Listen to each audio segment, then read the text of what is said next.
Well, good morning, everybody. It's Ruth Medlin with the Influencer Community here, and we are talking today with Martha Burtenshaw, who is one of my heroes, I have to say. Martha and I met, maybe a couple of years ago, I'm not too sure, but we discovered that we loved big dogs that look mean and really aren't, and that we had both worked for Creative Memories many, many years ago. Well, and I guess we both kind of still do.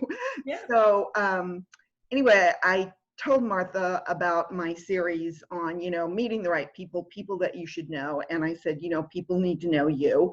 And I want you to tell your professional story about MLMs. But let's get started first with, I always like to be nosy. So where did you grow up, Martha? I live now in Centerville, Ohio, which is a south suburb of Dayton, and I actually grew up about 15 minutes north of here. So my parents are both still alive. My dad still lives in the house we were raised in. So yeah, so I still have my childhood home that I get to spend time in. That is so, so nice. Mm-hmm. So were you a country girl? Did you live kind of out in the country, or? No, it was really suburban. We had, when I look back on my life, I didn't realize at the time that we didn't have a lot. But we had everything we needed, and a little bit of what we wanted. And it was just I had a lovely childhood. Nice. I always love to hear childhood stories. Yeah. So what was your first job? Did you start working when you were a teenager, or? My dad believed very strongly in chores and hard work and earning your own money. So at 12, we were expected to get a job. So, and at that time, it was a lot of babysitting, like regular scheduled. One thing I did was babysit for a woman who worked second shift. So I had a regular, Monday through Friday babysitting job. I delivered newspapers, which kids don't do now, but back in the day, we did that. And then by the time I was 15, I was a lifeguard. So I did that all through high school and college. Wow, you were a lifeguard. Now, is there some kind of training that you had to go through? Were you certified to be a lifeguard? Yep. Oh, you have to go through a whole YMCA, at least at the time, certification course. And then I did an additional one so that I could teach that course then and teach other people to be lifeguards. And wow. So, yeah, it was a big part of my life for a long time. Yeah. And I seem to recall, is your daughter, or was she a competitive swimmer? She was a volleyball player. Volleyball, that's right. Yeah. Okay. Yeah. Yeah. So she started that in maybe 6th or 7th grade and ended up playing all through college. Wow. And it's still a big part of her life today. Yeah. I love volleyball. I was not good at it, but I loved it anyway. Yeah. Me too. Yeah. Same. So where did you go to school? I went to DePauw University in Indiana. It's a small liberal arts school in Putnam County, Indiana, more pigs than people, as we used to say. But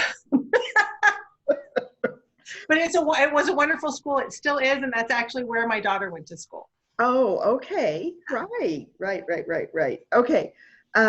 So we already know that you have a daughter, but tell us a little bit more about your family. I know you have more than one child. I do. So I'm married it'll be 38 years this fall. Wow. To my high school sweetheart. We did wait until we were no longer teenagers to get married, but got married very young. But that was the olden days, as I would tell my kids now. And I've got 3 kids. So my oldest, Matt, is 31. He just made me a gaga. So we just had my first grandbaby a week ago. That's right. So exciting. Perfect baby Matilda. Oh my gosh. You guys posted so many cute pictures. Oh my gosh. Sorry, Facebook. It's never going to stop. So he's married to Madison, who's wonderful. And they live about 40 minutes from us. My middle son, Daniel, is sort of my free spirit. He's living in Columbus at the moment, but is headed back out this fall to Colorado, which is his happy place. So at least it gives us a good place to go visit. And then my youngest, my daughter, Sarah, is 26 and she is living in Indy. She's getting married on New Year's Eve. So yeah, Oh my gosh. it's very exciting. Hopefully she's getting married on New Year's Eve, given COVID. Well, we're planning for it. You know, all you can do is plan and hope.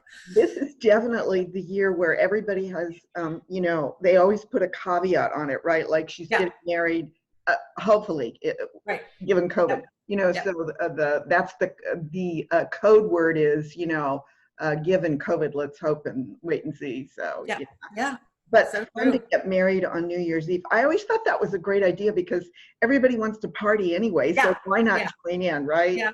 Yep. And it just makes a really fun, like the whole planning process is super fun and, you know, a little different and Yes, I love it. I think that's a great idea. So what do you like to do for fun aside from being a gaga? Aside from, that's my new favorite thing. I still love to scrapbook. And now I have the perfect scrapbooking subject, little baby Tilly. I walk a ton. The big dogs that we share a love of, we have 2 Dobermans at the moment. So, and I know Rottweilers are a big favorite of yours. My son has 2 Rottweilers. Yeah, close to my heart. And like my favorite thing to do, if I could do any fun thing at any given day, I love shelling. So Marco Island, Florida is my happy place. And I could literally spend all day, every day there, just walking the beach and looking for pretty shells. So. And you have such a beautiful collection. I saw your box. I would call it a shadow box. I don't know, probably a shell box, but oh my gosh, beautiful, beautiful. Yeah. And fortunately my husband and kids indulge me and we go down at least once a year and they all play along. So nice. Yeah. Well, that's a beautiful area to shell in for sure. It really is. Yeah. Gorgeous. It's nice to be near the water too. So, well, let's get to the meat of the matter now that we know a little bit more about you. Sure. So I know that you decided to become an MLMer way back in the day, and I think your first MLM was Creative Memories. Am I right? Yeah. Okay. Mm-hmm. All right. And those were back in the days when MLMs were kind of I don't even know the right word. Maybe not as well respected. Hard to get into, I don't know. So how did you get into that in the first place? Well, I mean, to tell you the truth, I didn't even know that term at the time. So maybe it wasn't called that even. Yeah, I don't know. 1992. So my boys were 3 and 1. I had left a career in the finance industry to stay home with my oldest when he was born. And then within 2 years, we had number 2, and I was committed to being home with them and also kind of losing my mind just being home with them. Like they were the loves of my life, but I was really looking, I mean, a couple $100 a month was going to be helpful in 1992. Let me be honest about that. But I almost more than that, I needed like something for my brain. And I needed to talk to adults and I needed to make some friends and I just something was missing. So I ended up going to a scrapbooking class at a local community ed, like at a high school when they would offer adult ed stuff in the evenings. And because I wanted to make baby books for my boys and kind of fell in love with the process that way. And then after about probably 6 months of working, just doing it as a customer, this was a sort of a seminal moment in my life. I will never forget it. I was at the consultant's house in her basement at a scrapbooking event, and I had done a 2-page spread, scrapbookers will know what that means, of my oldest, some of his baby pictures, and the consultant came over to me and complimented it and asked if she could show the rest of the room and held the book up and said, look at how beautiful this is. Like, she's done such a good job. And for me, I'm a very simple scrapbooker. I don't do a lot of decorating or anything like that. But my soul needed that compliment. Mm-hmm. Like that, somebody acknowledging something that I did as an adult person that wasn't you know, changing diapers and doing laundry. And I mean, it was still tied to my kids, but it was a thing I had done, a thing I had created. And then she asked if I might think about joining her and doing what she did as a business. I didn't know that there were other people besides her that did that thing. Like, you know, I didn't know what direct sales was. I didn't know any of that, but I'm like, well, yeah, I think I would like to do that. But it taught me a couple of really important lessons that have stayed with me through my entire career in MLM. And it was, number one, the power of a genuine compliment. Like, anytime you can shine another woman's crown, you take that chance and you do it. Whether it's gonna get you anything in return or not doesn't matter. But if you can walk away from people leaving, making them feel better than they did when they walked in the room, then you win. Like, it's just, that's the most important thing. And if she had not asked me, it would have never occurred to me to ask her. Oh, interesting. So just ask. If the answer is no, that's fine. You can still be friends. Right. But just ask. Right. So that was kind of how I started. And, you know, sort of built it from there. I'm an introvert, I'll be honest. So parts of this journey have been harder for me because, you know, putting myself out there. But the personal development I think you get from owning your own business, whether it's a brick and mortar store, whether you're, you know, an insurance agent, whatever you are, the self-development is probably even more important than the income because it really, you know, teaches you to be the best version of yourself. Right. So then I know, because I too have been involved with Creative Memories. They kind of went through some rough times, and they did. They kind of bottomed out, and I think the company was sold. It was renamed. It was this. It was that, and then it kind of re-emerged several years ago. And you know, some of us kind of rode that tide because I just love their products. You know, I just for sure.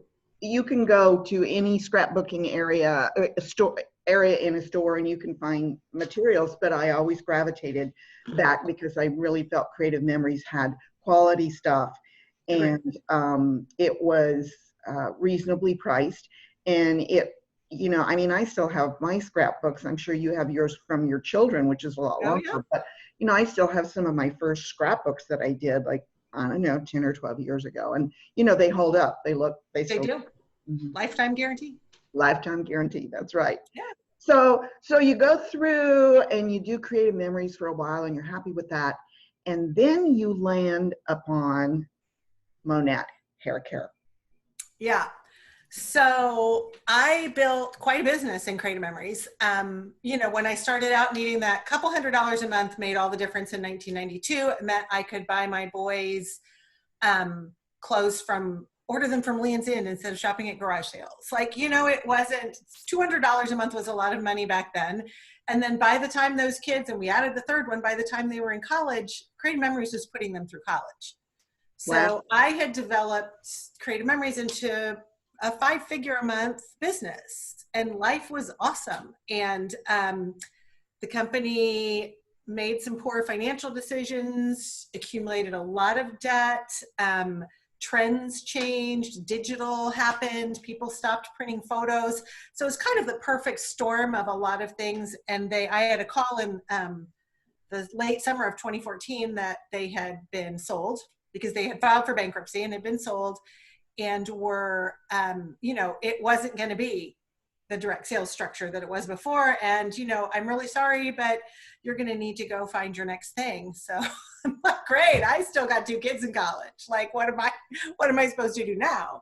So it took me a while to figure out what my next thing was going to be, because I think the most important thing to me about being in this industry has been being in charge of my own time. Because at that point, my daughter was playing college volleyball. If she was going to be playing volleyball in St. Louis on a Tuesday night, I wanted to be in St. Louis on Tuesday night. My parents are elderly. That's become an even greater issue. Now I have a lot of responsibility for care of my parents at this point in my life. My kids were, my son at the time, oh gosh, I don't even know, Atlanta. He's moved so much. I don't know. I think my oldest was in Atlanta. I just did not want to be on someone else's schedule, right? Where I had to be at work from this time to this time, and I got 2 weeks vacation, and I got 3 kids, and none of them are living in Ohio. So which one do I not go see this year? Like, it just, right. That was my big thing. So I had a very smart woman tell me once that when something bad happens to you, and this was a really tough thing for my family, that it's okay to throw yourself a little pity party. It's normal, but don't turn it into a festival and don't send out invitations. And I may have had a months-long festival and sent out some invitations to that. So, but I finally, kind of got myself back together and gave a lot of thought to what I wanted to do next. I had not really seen myself working for another MLM because I loved Creative Memories and their products and their mission so much. But I realized that that's where I needed to be. And so I had actually been one of Monat's very early customers because I had a friend that sold it. And sure, I'll buy your shampoo. I love to support my friends and their businesses. And I didn't realize I had a lot of problems with my hair other than that I was in that like premenopause thing where you're in the shower and I'm like, oh, well, there goes my hair. Great.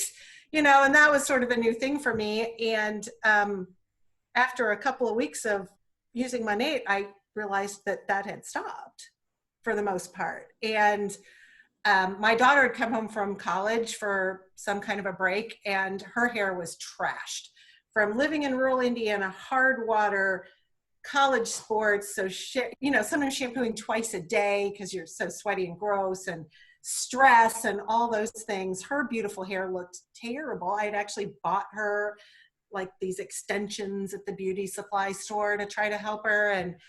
And when she was home for whatever break it was, and she was like, Mom, what is the magic shampoo in your shower? And why don't I have it in my shower? And it started making a difference for her. So then I was like, well, this is dumb.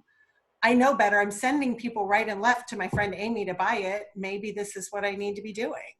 Mm-hmm. So I just went with Monat, I went from a product lover to transitioning over to sell the products. Mm-hmm. And it's been a really good decision. Right. Yeah. Right.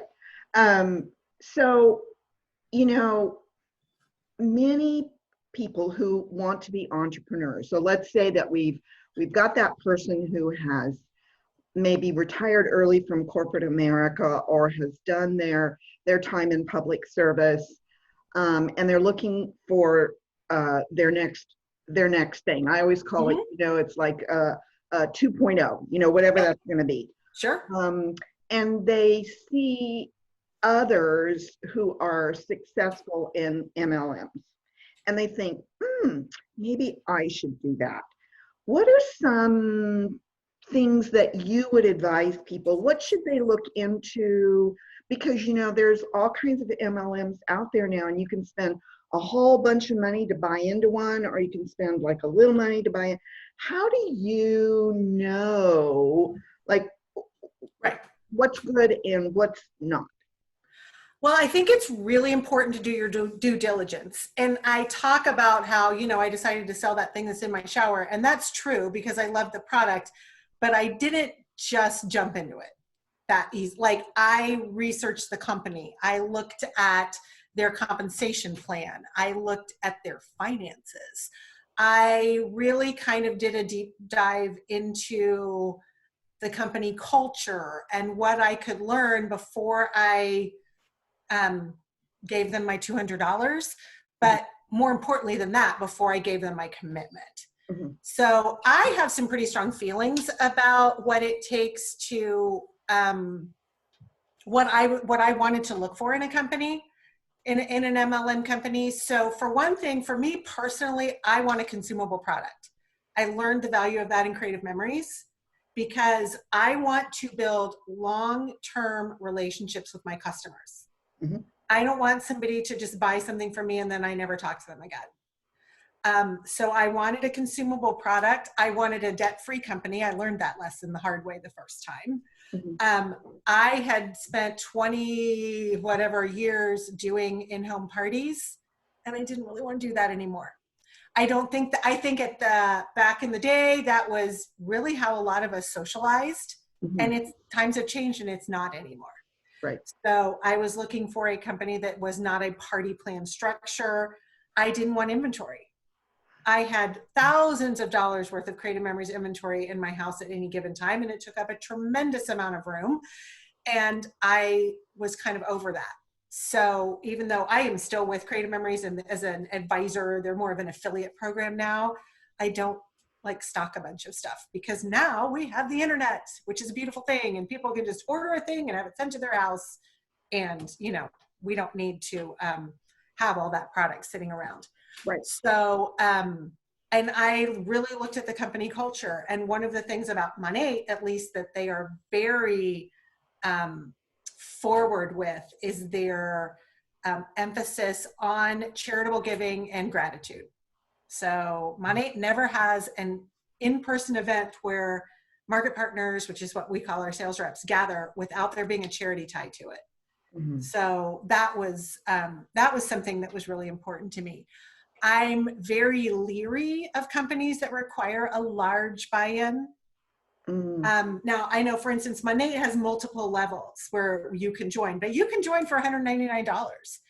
And, I kind of think of an MLM or direct sales business as a franchise, but you can get started in your franchise for, let's say, $150 or $200 or $300, as opposed to $200,000 or $300,000, which is what, a brick and mortar franchise is probably going to cost you, if not more.